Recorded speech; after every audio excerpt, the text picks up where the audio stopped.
जमशेदपुर। प्रधानमंत्री नरेंद्र मोदी के सपनों की योजना आयुष्मान भारत योजना का झारखंड में बुरा हाल है।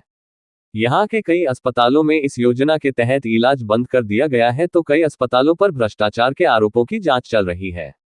कई अस्पतालों की चोरी पकड़ी गई है तो कईयों की भूमिका संदिग्ध पाई गई है। यही वजह है कि आयुष्मान योजना के तहत बीमित मरीजों का इलाज कर रहे अस्पतालों का भुगतान पिछले 3 महीने से रोक दिया गया है। वैसे अस्पताल जिन्हें जांच में क्लीन चिट मिल गया है उनका भी भुगतान रुका हुआ है। इसको लेकर अब अस्पताल प्रबंधन ने हाथ खींचने का मन बना लिया है। शुक्रवार को इंडियन मेडिकल एसोसिएशन जमशेदपुर इकाई एवं हॉस्पिटल बोर्ड ऑफ इंडिया ने संयुक्त रूप से प्रेस कॉन्फ्रेंस कर सरकार और स्वास्थ्य सचिव से बकाया भुगतान की दिशा में पहल करने की मांग की। साथ ही चेतावनी दिया कि यदि उन्हें बकाया भुगतान नहीं किया जाता है तो आगे बड़े फैसले लेने होंगे। मालूम हो कि पूरे झारखंड में 450 अस्पतालों में आयुष्मान भारत योजना से इलाज होता है। जांच के क्रम में 212 अस्पतालों में अनियमितता पाई गई है।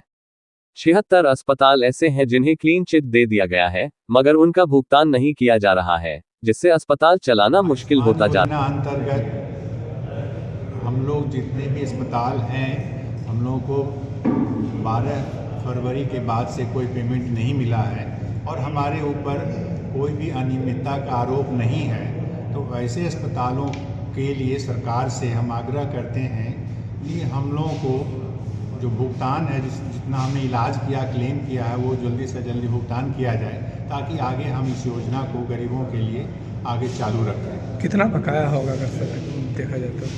ये अस्पताल के अनुसार अलग अलग हैं, लेकिन जिले भर का यदि माना जाए तो करोड़ों में है। अभी कुल कितने अस्पताल इलाज कर रहे हैं आयुष्मान भारत से?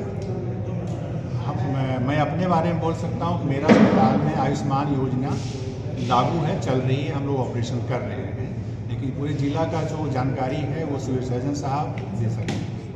इंडियन मेडिकल एसोसिएशन और IMA HBI यानी हॉस्पिटल बोर्ड ऑफ इंडिया के द्वारा संयुक्त रूप से बुलाई गई है और इसका मुख्य उद्देश्य है आपके माध्यम से लोगों को जागरूक करना कि जो अस्पताल आयुष्मान भारत योजना से निबंधित है हमारे ज़िले में, कोल्हान रीजन में, पूरे झारखंड में इनफैक्ट, उन सबको पिछले करीब 3 महीने से कोई भी भुगतान नहीं हुआ है। किसी प्रकार का पेमेंट 10 फरवरी के बाद किसी अस्पताल को नहीं किया गया है और वो लगातार सेवा देते आ रहे हैं। हर तरह के मेडिकल सुविधाएं, सर्जरीज उनके यहाँ लगातार हो रही है, लेकिन अब हालात ऐसे हो गए हैं कि इन अस्पतालों को सस्टेन करना मुश्किल हो गया है। जब भुगतान नहीं होगी तो अस्पतालों को भी खर्चे हैं, बिजली का खर्चा है, स्टाफ पेमेंट्स है, मेडिसिन के पेमेंट्स है, वो कैसे करेंगे? कुछ अस्पताल जांच के दायरे में है, ये बात सही है। तो हमारा ये बोलना है कि अगर कुछ अस्पतालों में कुछ अनियमितताएं पाई गई हैं और वो जांच के दायरे में है तो वो जांच को आप समुचित रूप से कंप्लीट करिए।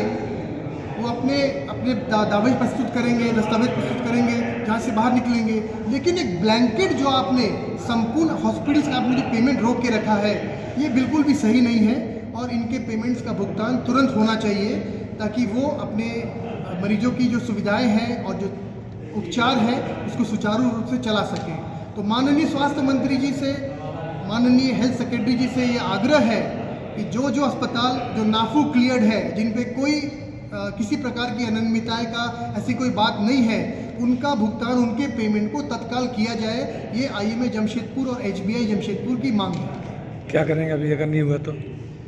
अगर भुगतान तत्काल नहीं किया गया तो अस्पतालों के लिए काम करना बेहद मुश्किल हो जाएगा, सस्टेन करना बेहद मुश्किल हो जाएगा और पूरी संभावना है कि आयुष्मान योजना से संबंधित जो भी उपचार इलाज है वो हमारे ज़िले में बंद हो जाएगा। कब से बंद करिएगा आप लोग? ये अभी तय नहीं है, सरकार क्या करेगी। अगले 2-3 दिनों में रांची में भी कुछ मीटिंग्स है, हमारे पास लीगल ऑप्शंस भी है। सबको संज्ञान में लेते हुए, मरीजों को हित को देखते हुए अंतिम फैसला हम लोग लेंगे। अभी क्या आयुष्मान भारत से इलाज चल रहा है अस्पतालों में? अभी फिलहाल चल रहा है, कुछ लोगों ने इसको स्लो डाउन कर दिया है, बंद करने के कगार पे हैं, फिलहाल चल रहा है।